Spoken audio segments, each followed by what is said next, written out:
संपूर्ण भारत की भूमि पर, संपूर्ण विश्व में मकर संक्रांति महोत्सव मनाया जाएगा। अपने अपने घरों में रहकर लोग इस पावन उत्सव को खिचड़ी, लड्डू, तिल का, गुड़ और कुछ दान, और उसमें भी सबसे मूल दान है भगवान की भक्ति का दान, अर्थात भगवान के भजन का दान, स्मरण का दान। आप दान करो, मना नहीं है, परंतु ये प्लास्टिक की चाय की चलनी और आटा छानने की चलनी और प्लास्टिक के बर्तन और ये सब चीजें दान करना करो, आपका मन हो तो, हमारे की तरफ से कोई मना नहीं हो, पर सबसे बड़ा दान है भगवान के भक्ति का, भजन का दान, भगवान का भजन का दान। राम नाम, कृष्ण नाम, शिव नाम। प्रयास करिए मकर राशि के अंतर्गत जब सूर्य प्रवेश करे और आप जब मकर का स्नान करें और मकर संक्रांति पर्व का जब आप स्नान करें तो भगवान की अविरल भक्ति आपके भीतर समाहित हो। पूरे वर्ष में एक दिन ऐसा आता है, मकर राशि में सूर्य प्रवेश करता है तो उसे मकर संक्रांति कहते हैं। हमारा ध्यान दीजिएगा, पूरे वर्ष में एक दिन मकर संक्रांति। हमारे हिंदू धर्म में ये दिन है, हमारे हिंदू धर्म में जो ये दिन है। अच्छा, कई लोग कहते हैं कि सूर्य की उत्तरायण का क्रम है, ये क्रम है, ये पूजन का क्रम है, तिल्ली के लड्डू का क्रम है, लड्डू बना लो तिल्ली का, इसका क्रम है। पर अगर स्कंद पुराण उठाओ तो स्कंद पुराण में अगर मकर संक्रांति के क्रम को यदि पढ़ोगे तो मालूम पड़ेगा कि पूरे वर्ष में एक दिन ऐसा था जिस दिन भगवान शिव और नारायण, ये दोनों, इसलिए आज भी हिंदू धर्म में गुड़ के लड्डू तिल्ली के साथ मिलाते हैं। क्यों? उसका कारण कि शंकर और नारायण ये दोनों एक ही दिन, एक ही पल गंगा का स्नान करने के लिए आए। एक ही भगवान शिव,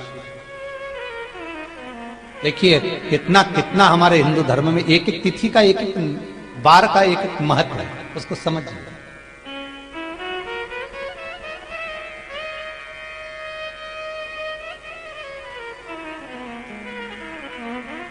माता लक्ष्मी, भगवान नारायण और भगवान शिव को स्नान के लिए गुप्त रूप से झांकती है।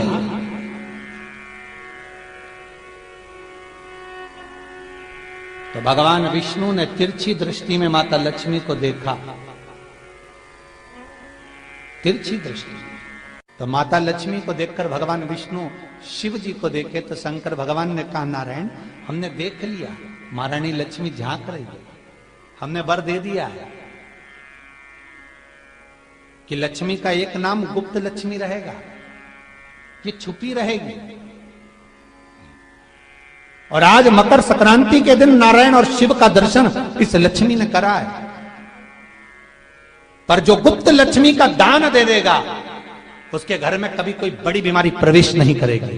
कैंसर जैसा रोग, किडनी और लीवर का रोग नहीं हो सकता। आज भी नियम है कि मकर संक्रांति के दिन एक लड्डू बनाया जाता है गुड़ और तिल्ली का, उसमें 1 का सिक्का, 2 का सिक्का या कोई लक्ष्मी उसमें फंसा दी जाती है और लड्डू को पैक कर कर किसी मंदिर में दान दे दिया जाता है। उसको कहते हैं गुप्त लक्ष्मी, जिससे घर में कोई बड़ी बीमारी प्रवेश न हो। वो केवल मकर संक्रांति को ही होता है। मकर संक्रांति का जो दिवस है वो कोई साधारण नहीं। आप लोग दान करते हो मकर संक्रांति में? कितनी चीजें दान करते हो? और सुहागन माताओं को देते हो ना, क्या देते, कितने देते हो? 13, 14 कितने हैं? 14। कौन से पुराण में लिखा है कि 14 चीज देना चाहिए? अरे बोलते जाओ जरा जल्दी जल्दी, बड़ी मुश्किल से तो पकड़ाई में आते हो तुम शिवरी नारायण वालों। 14 चीजें दान देना है। किस पुराण में लिखा है? कोई तुमसे पूछ सकता है तो महाराज आप कह सकते हो अग्नि पुराण में वर्णन आता है। कौन से पुराण में लिखा है? अग्नि पुराण में लिखा। देव ऋषि नारद भगवान विष्णु के पास जाकर पूछते हैं, नारायण कृपा करिए। भगवान विष्णु ने पूछा क्या बात है, बोलिए। देव ऋषि नारद क्या चाहते, चाहते क्या हो वो बताओ। महाराज हमें इतना सा बता दो, शिव जी के यहां जाते हैं तो पहले उनके द्वारपाल से पूछना पड़ता है अंदर जाने के लिए। ब्रह्मा जी के यहाँ जाते हैं तो ब्रह्मा जी के द्वारपाल से पूछना पड़ता है, इंद्र के यहाँ जाते हैं तो इंद्र के द्वारपाल से पूछना पड़ता है।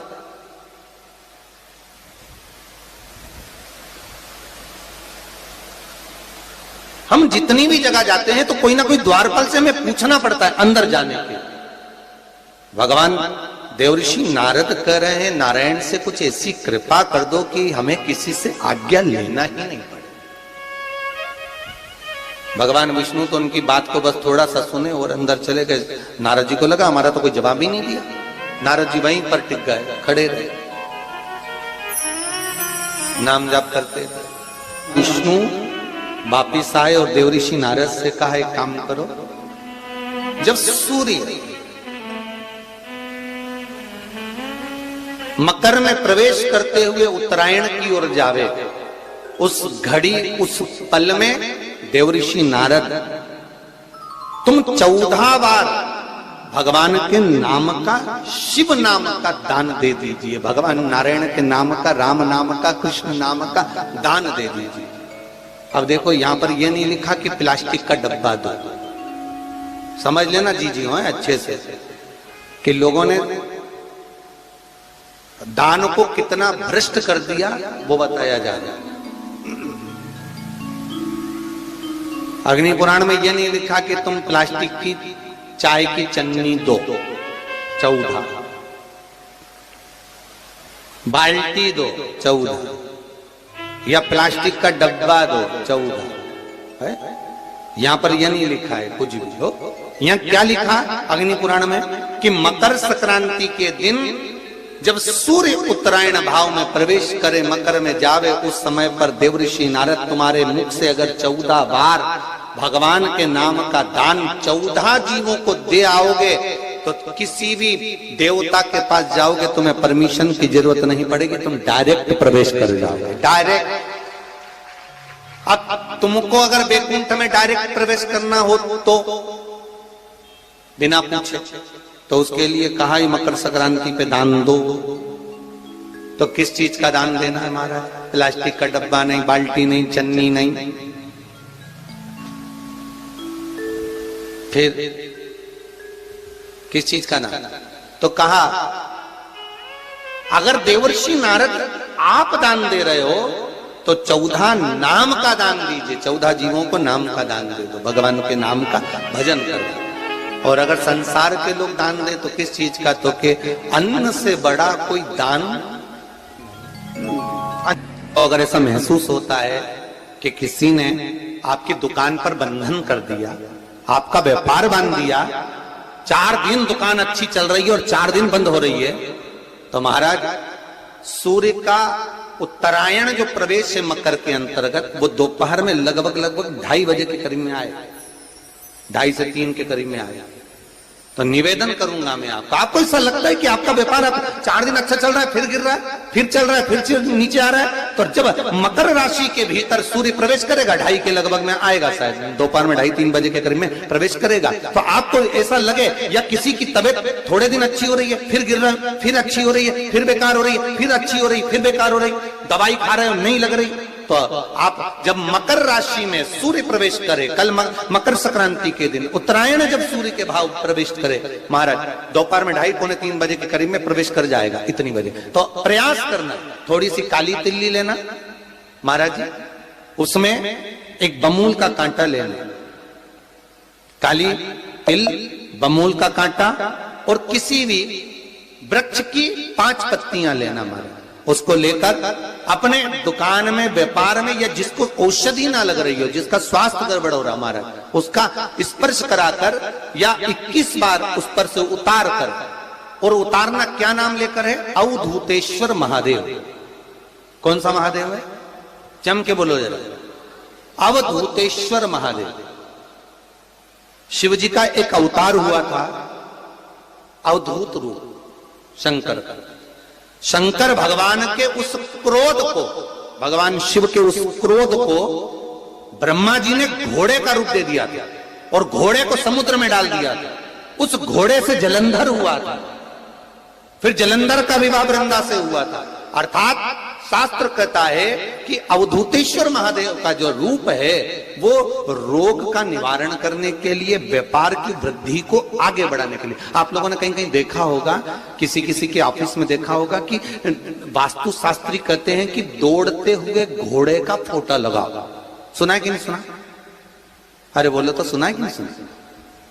किसी वास्तु वाले के पास जाओगे ना तो वो कहेगा तुम्हारा ऑफिस अच्छा नहीं चल रहा ना, तो दौड़ते हुए घोड़े का फोटो लगाओ। जो घोड़े 4-5 घोड़े दौड़ रहे हैं उनका फोटो लगा।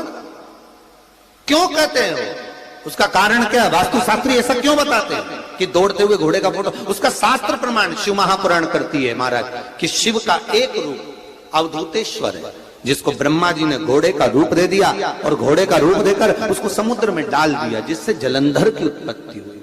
तो अगर मान लो अगर प्रॉब्लम चल रही है, व्यापार में दिक्कत आ रही है, व्यवसाय में तकलीफ आ रही है, या किसी ना किसी रूप में कोई ना कोई कष्ट आपको लग रहा है, तो अवधूतेश्वर महादेव का नाम लेकर काली तिल्ली, वृक्ष की पत्ती और एक बमूल का कांटा लेकर, और आप दुकान में से उतार लो चाहे शरीर पर से उतार लो, उसको ले जाकर किसी भी चौराहे पर उसको पटक दीजिए। चौरस्ते पर नहीं डाल सकते तो बहते हुए पानी में डाल दीजिए। बहता हुआ पानी ना मिले तो पीपल के वृक्ष के नीचे डाल दीजिए, पर उसको मकर राशि के प्रविष्ट भाव में ही डालना।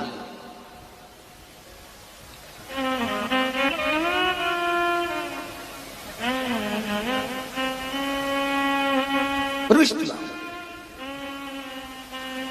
हमारे हिंदू धर्म में जितने भी त्योहार आते हैं ना, ये त्योहार कोई साधारण नहीं होते। हमारे हिंदू धर्म में जितने भी त्योहार हैं ये कुछ ना कुछ हमें सुख का भान कराते। एक भी त्योहार ऐसा नहीं है हिंदू धर्म का जो कि खाली जाए। बस हम उससे दूर रहते हैं, हमें आता नहीं है। बस एक साधारण भाव में हमने त्योहार मना लिया, पर उसका महत्व हम समझें, उसको जाने कि उसकी महत्वता क्या।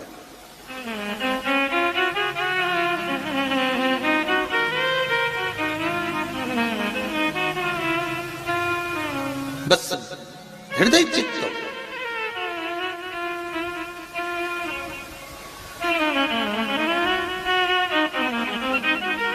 कोई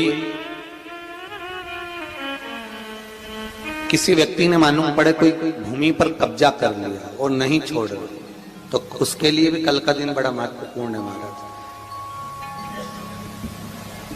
उसके लिए भी कल का दिवस बड़ा महत्वपूर्ण है महाराज।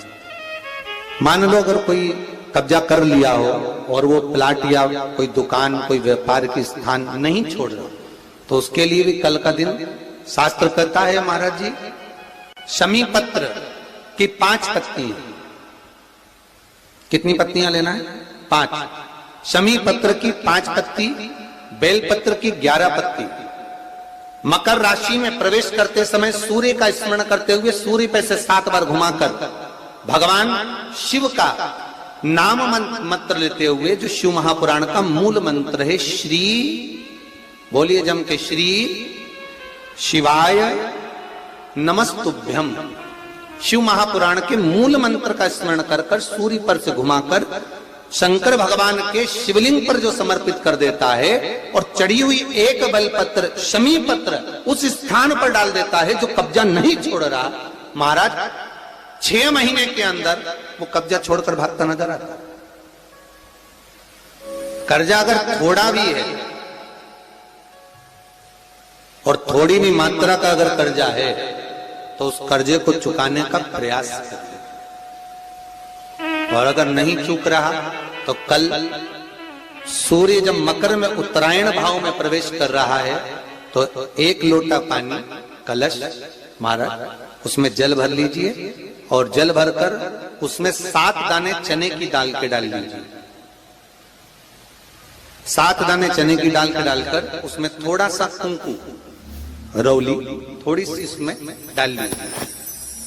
3 शमी पत्र 1 बेल पत्र उस जल के अंदर डाल दीजिए महाराज, और डालकर सूर्य नारायण भगवान को दर्शन करते समय, जल छोड़ते समय उत्तर की ओर, आपके घर से जब उत्तर का जो भाग हो उस ओर जल का भाग थोड़ा सा छोड़े, आखिरी का बचा हुआ जो जल और बेलपत्र और शमी पत्र है एक साथ जब तोड़े तो जितना अपने मन में भाव हो कि हमारा इतना कर्जा है बाबा वो चूक जाए, या कोई पैसे नहीं दे रहा है उसका भी स्मरण कर सकते हैं कि हमारा इतना रुपया लेना है, और वो जल शमी पत्र बेलपत्र उसी समय पर नीचे डाल देना, उसका छींटा थोड़ा सा अपने ऊपर लेकर प्रवेश कर महाराज।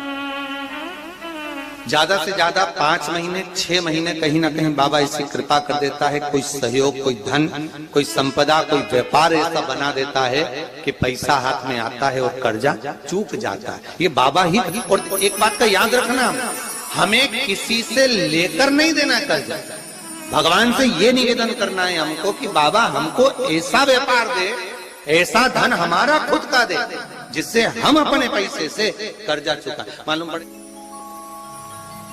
कर्ज मुक्ति के लिए कल आप लोग अर्घ अवश्य दें, सूर्य का स्मरण करें, सूर्य देवता का, और अर्घ प्रदान करें। निवेदन एक और है,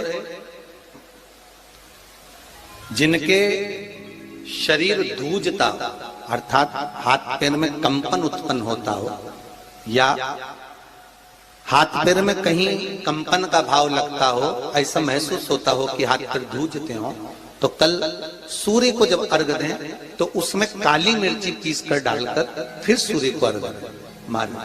अर्घ देने के बाद में जो जल आप जमीन पर छोड़ेंगे उसका भाग थोड़ा सा अपने शरीर पर लगा लेंगे जहां जहां पर कंपन उत्पन्न होता है। या कोई डॉक्टर आपको बोल रहा है कि बाईपास करवाना पड़ेगा या कोई नस चौक हो गई हो, तो उस स्थान पर भी आप उस जगह पर भी उस जल को अवश्य लगाएं, काली मिर्ची का पीसा। कल मकर संक्रांति है, भगवान शिव के पूजन का भी दिन है। खूब प्रेम से आप खिचड़ी का दान दो, लड्डू का दान दो, अन्न दान दो, पर दान पुण्य संकीर्तन स्मरण करते रहो। और कम से कम 14 लोगों से हर हर महादेव तो कह लो, नमः शिवाय तो बोल लो, राम राम तो बोल लो, कृष्ण नाम तो बोल लो, जितना बन सके भजन। कितनी प्रतीक्षा करते करते करते करते करते करते भीष्म पितामह उत्तरायण का इंतजार करते रहे, कितनी प्रतीक्षा करते करते। जिसका परिवार टूट रहा हो, भाई भाई में झगड़ा हो रहा हो, आपस में प्रेम खत्म हो रहा हो, जहां पर देवरानी जेठानी आपस में झगड़ रही हो, भाई भाई झगड़ रहा हो, प्रॉपर्टी के लिए, धन के लिए, दौलत के लिए, संपदा के लिए, कोई किसी का मुंह फूला, कोई किसी की मुख फूला हुआ है। निवेदन है, कल मकर संक्रांति के अवसर पर 1 लोटे पानी में काली तिल डालकर और उसमें हल्दी मिलाकर शंकर भगवान को समर्पित करना, और किसका नाम लेकर? जिनसे विवाद हो रहा है, जिनको आप अपना बनाना चाहते हैं, जिनसे प्रेम बढ़े, आपस में स्नेह बढ़े, घर नहीं टूटे। मेरा तो निवेदन है, सास बहू के लिए चढ़ा दे, बहू सास के लिए चढ़ा दे, प्रेम बना रहा, टूटे नहीं, स्नेह बढ़े।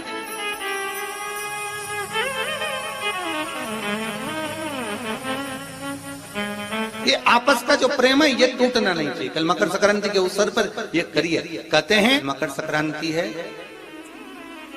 जिस समय पर कल सूर्य उत्तरायण आ जाए, और पहले दिन उत्तरायण के दिन ही जब संध्या का समय होता है, शाम का समय होता है महाराज, संध्या का जो समय होता है शाम का, अगर कोई बच्चा पलंग पर बाथरूम करता हो, गंदगी करता हो, सारी औषधि कर ली, दवाई कर ली, और या बच्चा रात्रि को उठकर चिड़चिड़ करता हो या रोता हो रात भर महाराज, उसके लिए, या माता के स्तनों में बच्चे को पिलाने के लिए दूध ना आता हो उसके लिए, या बच्चा रुदन करता हो, या बच्चा गंदगी करता हो उसके लिए, कल शाम के समय पर, प्रथम दिन में जब भगवान उत्तरायण आ रहे हैं मकर राशि के अंतर्गत, तो शाम के समय पर मकर संक्रांति के दिन गुड़ को पानी में मिलाकर शिवजी पर लेपन कर दो, उसी हाथ को बच्चे को मंदिर के बाहर चटा दो महाराज, फिर वो पलंग पर कभी गंदगी नहीं करेगा महाराज। जिस नारी का स्तन में दूध नहीं आता हो बच्चों को पिलाने के लिए, उसको भी अगर चटा दिया जाए तो स्तन में दूध आना प्रारंभ हो जाए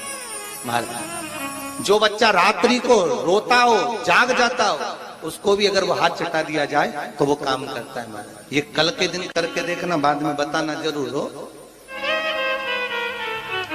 शुगर वाले जीव जिनकी शुगर ऊंची नीची हो रही हो, ज्यादा शुगर की परेशानी आ रही हो और इंजेक्शन लेना पड़ रहा हो, उनके लिए निवेदन है काली तिल्ली कल के लिए है ये खास तौर से, बाकी के शुगर के लिए तो उपाय और बाद में बता देंगे, पर कल के लिए जो करना चाह रहे हैं जिनकी शुगर लेवल में नहीं आ रही है, काली तिल्ली शंकर भगवान के शिवलिंग पर समर्पित कर दो और उस काली तिल्ली को जब शिव जी पर चढ़ाएं तो महाराज हाटकेश्वर महादेव का नाम लेना है। कौन से महादेव? हाटकेश्वर महादेव का नाम लेना है और शंकर भगवान पर काली तिल्ली चढ़ाते जाना है। उसमें कंकर नहीं हो, सफेद तिल्ली का एक भी दाना नहीं हो, इसका ध्यान रखिएगा। उस काली तिल्ली को चढ़ा दीजिए, हाटकेश्वर महादेव का स्मरण कर कर, किसी को जल ना चढ़ाने देना उस समय पर जब आप शंकर जी को चढ़ाएं, और भगवान शंकर की हाटकेश्वर महादेव का स्मरण कर कर 108 रुद्राक्ष से मनके से माला जप लो। वहीं शंकर चढ़ी रहने ना तिल्ली, उसी तिल्ली को वापिस कटोरी में उठा कर लिया, 3 दिन तक लगातार उसको थोड़ा थोड़ा कर कर सुबह के समय खाली पेट खाइए, शुगर लेवल पर आ जाएगी महाराज, आपकी शुगर हाई ऊंची नीची नहीं जाएगी। हाटकेश्वर महादेव का स्मरण